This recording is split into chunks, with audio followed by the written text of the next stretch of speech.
ఇది నా వ్యక్తిగత ఊహ కాదు, ఇది నా సొంత అభిప్రాయం మాత్రమే కాదు, వివిధ దేశాల అధికార ప్రకటనలు చూసి చేసిన విశ్లేషణ మాత్రమే. సాధారణంగా దేశాలు ట్రావెల్ అడ్వైజర్స్ ఇస్తుంటాయి, కేర్ఫుల్ గా ఉండండి, నాన్ ఎసెన్షియల్స్ ట్రావెల్ అవాయిడ్ చేయండి అని. ఇవి మనం చాలాసార్లు వింటుంటాం. కానీ లెవెల్ 4 ట్రావెల్ వార్నింగ్ అంటే అది వేరే లెవెల్. అది ఒక సజెషన్ కాదు, అది ఒక ఫైనల్ వార్నింగ్. లెవెల్ 4 అంటే అర్థం ఏమిటంటే ఇప్పుడే దేశం విడిచిపెట్టండి, తర్వాత ఏం జరిగినా మేము మిమ్మల్ని రక్షించలేకపోవచ్చు అని. ఇది సాధారణంగా చెప్పిన మాట హెచ్చరిక కాదు, ఇది దేశం అందరికీ వర్తించే సీరియస్ అలారం. ఇప్పుడు మనం ఆలోచించాల్సిన విషయం ఒకటి ఏంటంటే, ఒక దేశం ఇలా చెప్తే ఓకే, కానీ ఒకేసారి 5 పెద్ద దేశాలు ఇలా చెప్తే? ఇప్పుడు గమనించండి, Bharat, America, United Kingdom, Canada, Australia, ఈ దేశాలన్నీ ఒకే సమయంలో ఒకే విషయంపై, అది కూడా ఇరాన్ విషయంలో, తమ రాయబార కార్యాలయ సేవలను నిలిపివేశాయి. ఇప్పుడే బయటకు రండి అని పౌరులకు స్పష్టంగా చెప్పాయి. ఇది ఎందుకు చాలా సీరియస్ అంటే, రాయబార కార్యాలయం అనేది కేవలం ఒక ఆఫీస్ కాదు, అది ఒక దేశం యొక్క చివరి ప్రొటెక్టివ్ షీల్డ్. ప్రొటెక్టివ్ షీల్డ్ కూడా మూసేస్తే అర్థం ఏమిటి? మాకు కూడా అక్కడ కంట్రోల్ లేదు అని గవర్నమెంట్ కూడా డిక్లేర్ చేస్తుంది. ఇది సాధారణ డిప్లొమాటిక్ స్టెప్ కాదు, ఇది ప్రొటెస్ట్ సిచ్యువేషన్ లో తీసుకునే నిర్ణయం కూడా కాదు, అలా అని పొలిటికల్ ప్రెషర్ కోసము కాదు. ఇలాంటి నిర్ణయాలు సాధారణంగా ఒక స్ట్రాంగ్ ఇంటెలిజెన్స్ ఇన్పుట్స్ వచ్చినప్పుడు మాత్రమే తీసుకుంటారు. అంటే మిసైల్ థ్రెట్ ఉండొచ్చు, ఎయిర్ స్ట్రైక్ పాసిబిలిటీ ఉండొచ్చు, సడన్ మిలిటరీ ఎస్కలేషన్ ఎక్స్పెక్టెడ్ గా ఉండొచ్చు అని. ఇవి జరగవచ్చు అని కాదు, జరిగే అవకాశం చాలా దగ్గరగా ఉందని అంచనా. అందుకనే ఒక దేశం కాదు, 5 దేశాలు ఒకే లైన్ లో నిలబడి ఒకే మాట చెప్తున్నాయి, డిలే చేయకండి, గెట్ అవుట్ నౌ.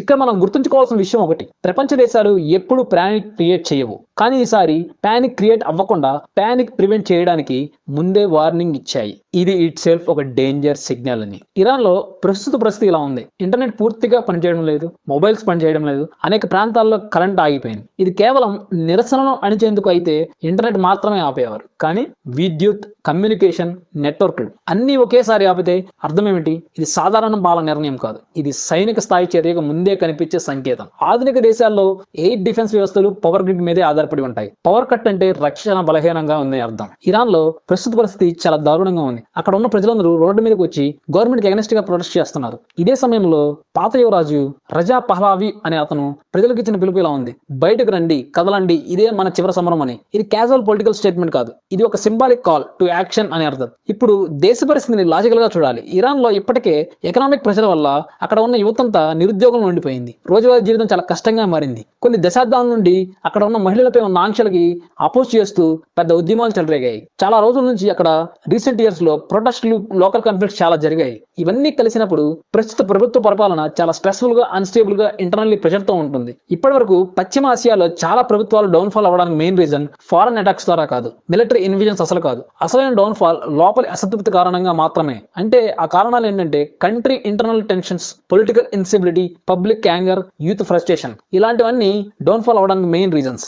ఇప్పుడు మనం చూడబోయేది చాలా ఒక అరుదైన విషయం, అత్యంత ముఖ్యమైన సంకేతం. రష్యా గురించి ఒక విషయం గుర్తుపెట్టుకోండి, రష్యా సాధారణంగా చివరి నిమిషం వరకు వేచి ఉంటుంది. అలర్ట్స్ ని ముందుగా అనౌన్స్ చేయదు. డిప్లొమాట్స్ ఫ్యామిలీస్ ని ఎవాక్యుయేషన్ చేయడం చాలా రేర్. కానీ ఇప్పుడు పరిస్థితి చాలా భిన్నంగా ఉంది. రష్యా కేవలం 24 గంటల్లో 3 విమానాల ద్వారా తమ డిప్లొమాట్ ఫ్యామిలీస్ ని బయటకు పంపించింది. ఇది క్యాజువల్ స్టెప్ కాదు, ఇది సంకేతం. రెడ్ అలర్ట్ అని మిలిటరీ ఇంటెలిజెన్స్ లో పిలుస్తారు.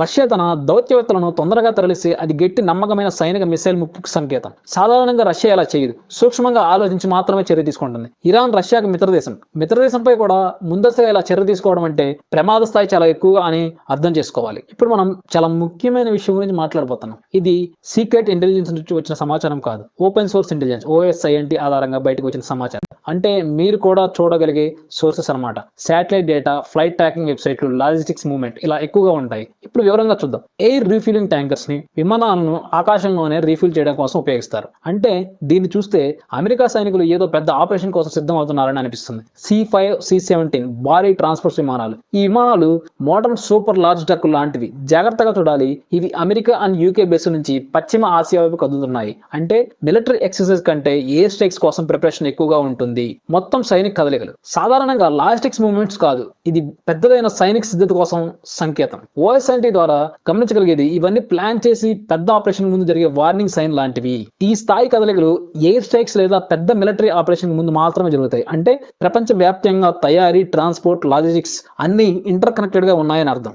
ఇది గాజా గురించో కాదు, లెబనాన్ గురించో కాదు, ఇది అసలు యుద్ధం కాదు, ఇది ఒక వ్యూహం. ప్రపంచం చూస్తుంది హమాస్, హజ్బుల్లా, హౌతీలు దీనికి కారణమని. కానీ తెర వెనుక ఉన్న అసలు పేరు ఒకటే, ఇరాన్. ఇరాన్ ప్రభుత్వ ఆధీనంలో ఉన్న కీలక వ్యవస్థలే అసలు టార్గెట్. అవి ఏంటంటే న్యూక్లియర్ మౌలిక వస్తువులు, సైనిక స్థావరాలు, ప్రోక్సీ నెట్వర్క్లు. అంటే హమాస్, హజ్బుల్లా లాంటి గ్రూపులు ఇరాన్ నేరుగా యుద్ధం చేయకుండా ఈ గ్రూపుల్ని ముందుకు పంపించి యుద్ధం చేస్తుంది అని అర్థం. ఇప్పుడు మనం హార్మోజ్ జలసంధి అనే ఒక చిన్న సముద్ర మార్గం గురించి చూద్దాం. ఇది ఒక చిన్న సముద్ర మార్గం మాత్రమే కాదు, ఇది ప్రపంచ ఆర్థిక వ్యవస్థకు హార్ట్ బీట్ లాంటిది.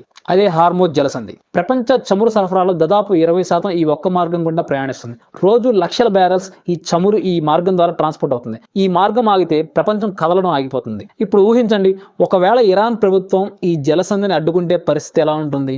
ఆయిల్ ధరలు ఒక్కసారిగా ఆకాశానికి ఎగురుతాయి. పెట్రోల్ బంక్ దగ్గర క్యూలు కాదు, భయం మొదలవుతుంది. స్టాక్ మార్కెట్లు కుదేలవుతాయి. న్యూయార్క్ నుంచి ముంబై వరకు ఒక్కసారిగా రెడ్ సిగ్నల్స్ వస్తాయి. ప్రపంచ వ్యాప్తంగా ద్రవ్యోల్బణం పెరుగుతుంది. ఆహారం, ఇంధనం, రవాణా అన్ని పెరిగిపోతాయి. ఇది బాంబుల శబ్దం కాదు, ఇది తోటాల యుద్ధం అసలు కాదు, ఇది ఆర్థిక భూకంపం లాంటిది. ఒక దేశం ఒక జలసంధిని కంట్రోల్ చేస్తే ప్రపంచాన్ని బందీగా మార్చగల శక్తి దానికి వస్తుంది. అందుకే హర్మోజ్ అంటే భయం. అందుకే ఇది రెడ్ లైన్ లాంటిది. ఇది యుద్ధానికి మించిన ప్రమాదం లాంటిది. ఇది తుపాకులతో చేసే యుద్ధం కాదు, ఇది ప్రపంచ జేబులపై చేసే దాడి. యుద్ధం దేశాలను కూలుస్తుంది, కానీ హర్మోజ్ ఆగితే ప్రపంచ ఆర్థిక వ్యవస్థే వణుకుతుంది. ఇది ఒక దేశం మధ్య జరిగే ఇష్యూ కాదు, ఇది ఒక చోట స్టార్ట్ అయ్యి మరొక చోటకి స్ప్రెడ్ అయ్యే ప్రాబ్లం ఎక్కువగా ఉంది. ఒకటి జరిగితే దాని తర్వాత ఇంకోటి ఆటోమేటికల్ గా జరిగే ప్రమాదం ఉంది. మొదట ఏమవుతుందంటే అమెరికా లేదా ఇజ్రాయిల్ ఇరాన్ కి సంబంధించిన ప్రాంతాలపై అటాక్ చేస్తాయి. దాని తర్వాత ఇరాన్ సైలెంట్ గా ఉండదు, ఏదో ఒక విధంగా రిటైలేట్ చేస్తుంది. అప్పుడు ఏం జరుగుతుందంటే ఇరాన్ కు సపోర్ట్ గా ఉన్న గ్రూప్స్ గాజా, లెబనాన్ మరియు సిరియా, యెమెన్లు కాన్ఫ్లిక్ట్ స్టార్ట్ చేస్తాయి. దీంతో సిచ్యువేషన్ ఇంకా టెన్షన్ అవుతుంది. ఇరాన్ హర్మోజ్ జలసంధిని బ్లాక్ చేస్తామని థ్రెటన్ చేస్తుంది. ఇదే కనుక జరిగితే ప్రపంచానికి ఆయిల్ సప్లై అనేది దెబ్బతింటుంది. అప్పుడు ప్రాబ్లం గ్లోబల్ లెవెల్కి రీచ్ అవుతుంది. ఆయిల్ ప్రైసెస్ ఇంక్రీజ్ అవుతాయి. అన్ని కంట్రీస్ లో ఎక్స్పెన్సెస్ రైజ్ అవుతాయి. ఇంతటితో ఇరాన్ ఆగుతుందా అంటే ఆగదు. రష్యాను హెల్ప్ కోసం అప్రోచ్ అవుతుంది. రష్యా ఇంటర్వెన్ చేస్తే అమెరికా, రష్యా మధ్య డైరెక్ట్ టెన్షన్ బిల్డ్ అవుతుంది. అందుకే గుర్తుంచుకోండి, ఇది గాజా ఇష్యూ మాత్రమే కాదు, ఇది లెబనాన్ ఇష్యూ మాత్రమే కాదు, ఇది వరల్డ్ పవర్స్ మధ్య జరిగే మేజర్ కాన్ఫ్లిక్ట్. ఒక దేశం తీసుకున్న decision world wide impact create చేస్తుంది. అందుకే ఇది స్మాల్ వార్ కాదు, గ్లోబల్ క్రైసిస్.